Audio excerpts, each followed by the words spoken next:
What's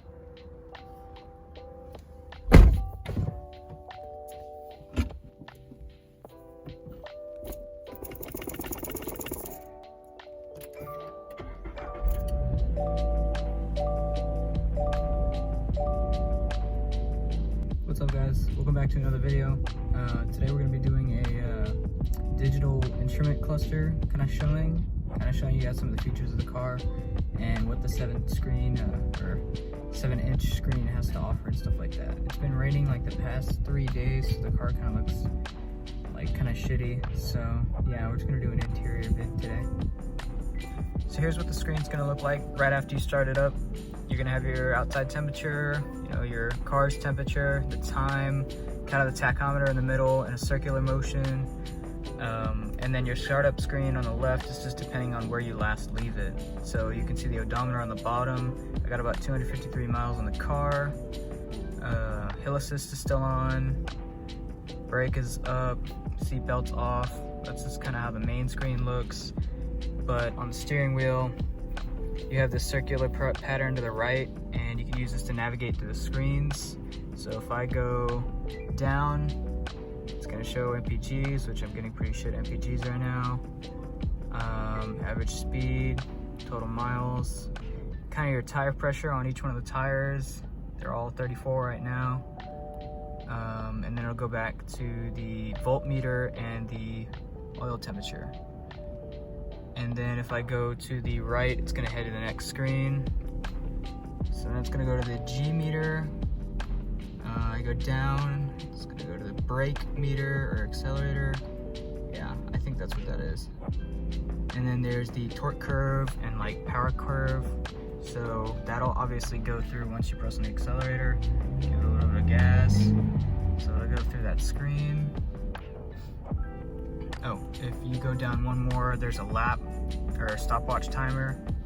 If you go right again, it's gonna load whatever music you're playing, which I'm not playing any music right now. Next, you got blind spot detection and rear cross traffic alert. Have that on, and then you have steering responsive headlights. That's on as well. Those are just some driver assisted stuff. And those are the only two on that screen. You go right one more time, you get your units, warning volume, screen setting, car settings. So you go to units, that's just kind of if you want miles per hour or kilometers per hour. Then you back out of that. You got your warning volume, which is basically, I think if you have like the e-breaker up or something like that, or maybe there's something wrong with the car. I don't know, I haven't heard it. I don't do that stuff. And then screen settings is kind of like the startup screen if you want that to be on. GSI, don't remember what that is. Rev, that's kind of just the settings and the indicator that I have on right now for the break-in period. I got it at 4100 RPM. I have the buzzer on, indicator on. What do you call it? Car settings, just like keyless entry if you want it on the driver door and the passenger door. I just have it on the driver door right now. You have your defogger, interior light settings, auto light sensor, when you're walking towards the car. That's welcome lighting.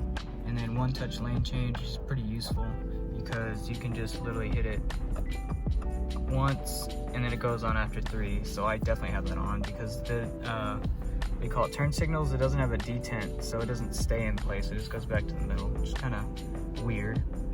So that's it for car settings. And then you can just go back to the beginning menu. I usually just keep it on the voltmeter and temperature. And then of course, if you hold down the track button right here on the very right, you'll see the car screen changes. That's the track mode. It turns stability control off. You can see it kind of right there in the lower right hand screen. That's stability control off. And then if you hold it down again, it'll go back to normal.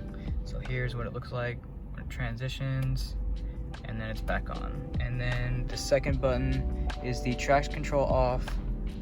If you hold that down, you can see track off in the bottom right. There is a way to get both of them off, but I haven't played around with it enough yet.